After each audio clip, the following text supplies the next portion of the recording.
नमस्कार। इस वक्त मौजूद है मुंबई के दादर चैत्यभूमि में, जहाँ पे कल यानी 6 दिसंबर को बाबा साहब की पुण्यतिथि मनाने के लिए यहाँ पर भारत भर के कोने कोने से लोग यहाँ पहुँचते हुए नज़र आ रहे हैं। कई अनुयायी, कई लाख अनुयायी भारत भर से यहाँ पहुँचेंगे, बाबा साहब को श्रद्धांजलि देने के लिए पहुँचेंगे। आप हमारे कैमरे के ही माध्यम से देख सकते हैं कि किस तरीके से जो अनुयायी है वो यहाँ पे पहुँचे हुए हैं बाबा साहब की पुण्यतिथि को मनाने के लिए।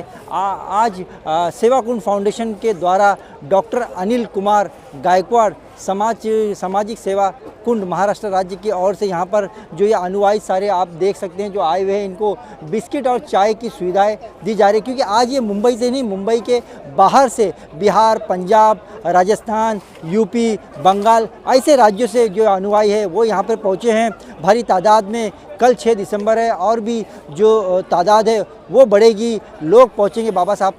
डॉक्टर बाबासाहेब आंबेडकर यांच्या 69व्या महापरिनिर्वाण दिनानिमित्त आज शिवाजी पार्क या परिसरामध्ये डॉक्टर अनिल कुमार गायकवाड सामाजिक सेवा कुंड या ट्रस्टच्या वतीने आम्ही चहा आणि बिस्किटांचं वाटप ठेवलेलं आहे। आज या ठिकाणी भंतेजींच्या हस्ते याचं बुद्धवंदना घेऊन उद्घाटन झालेलं आहे। आमचे अध्यक्ष अशोजित भैया गायकवाड, आमच्या संस्थेचे आमचे प्रेरणास्थान डॉक्टर अनिल कुमार गायकवाड साहेब यांच्या संकल्पनेतून आम्ही हा उपक्रम राबवत आहे। यंदा हे दुसरं वर्ष आहे।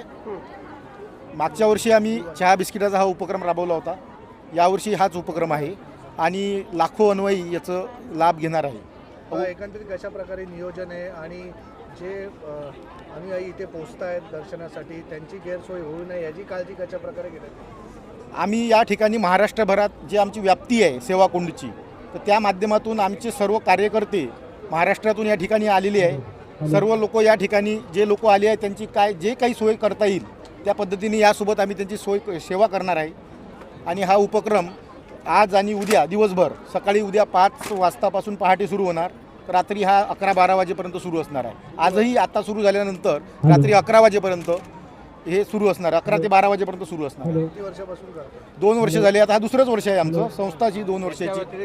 काय उपक्रम तुमच्या संस्था महाराष्ट्रामध्ये बरेचसे उपक्रम आम्ही आता पूरग्रस्त भाग जे आहे धाराशिव, लातूर, सोलापूर यामध्ये शालेय साहित्याचं वाटप केलं। आम्ही काही गावं दत्तक घेत आहोत। आम्ही फळझाडांचं वाटप केलं महाराष्ट्रभर।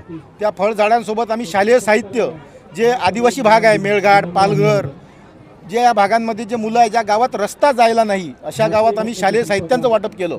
आमच्या संस्थेचे प्रेरणास्थान डॉक्टर अनिल कुमार गायकवाड साहेब आणि अशोजित भैया गायकवाड अध्यक्ष यांच्या प्रेरणेतून आम्ही हा सर्व उपक्रम राबवत असतो। आणि महाराष्ट्रभर हे आमचं सामाजिक कार्य 365 दिवस सुरू असतं।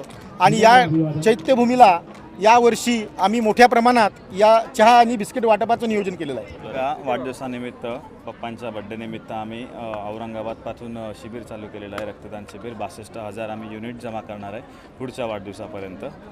आणि सेवाकुंडच्या माध्यमातून आम्ही बरेचसे प्रकल्प आत्तापर्यंत केलेत आणि हा सध्या इथे दुसराच वर्ष आहे आमचा। सेवाकुंड ट्रस्टच्या वतीने मागील 2 वर्षापासून आपण चहा पाणी व्यवस्था करताय, पुढल्या वर्षी काय वेगळं नियोजन असणार आहे का? चहा पाण्याची असेलच, चहा पाणी थंडीचे दिवस आहे आणि चहा आणि बिस्किट नाही बोला तुम्ही, चहा पाण्याची व्यवस्था आम्ही करू पुढच्या वर्षी पण। इथे जे येणारे अनुयायी आहेत ते संविधानाच्या बाबतीत जागरूक नसतात, तर त्या संविधानाच्या बाबतीत जागरूकता निर्माण व्हावी याकरता तुमच्या माध्यमातून सेवाकुंडाच्या आम्ही पुढच्या वर्षी संविधानाच्या प्रती या काही वाटप किंवा त्या बाबतीमध्ये वेगळ्या प्रकारची काहीतरी नियोजन करावं लागेल। ते आम्ही पुढच्या वर्षी प्रयत्न करू आम्ही काहीतरी वेगळं करण्यासाठी। संविधानाबद्दलही जागरूकता निर्माण झाली पाहिजे आणि त्यांच्यापर्यंत त्याची पारदर्शकता, जागरूकता निर्माण झाली पाहिजे, त्यांना ते महत्त्व कळलं पाहिजे। यासाठी आम्ही आता काही नियोजन पुढच्या वर्षी करणार आहोत।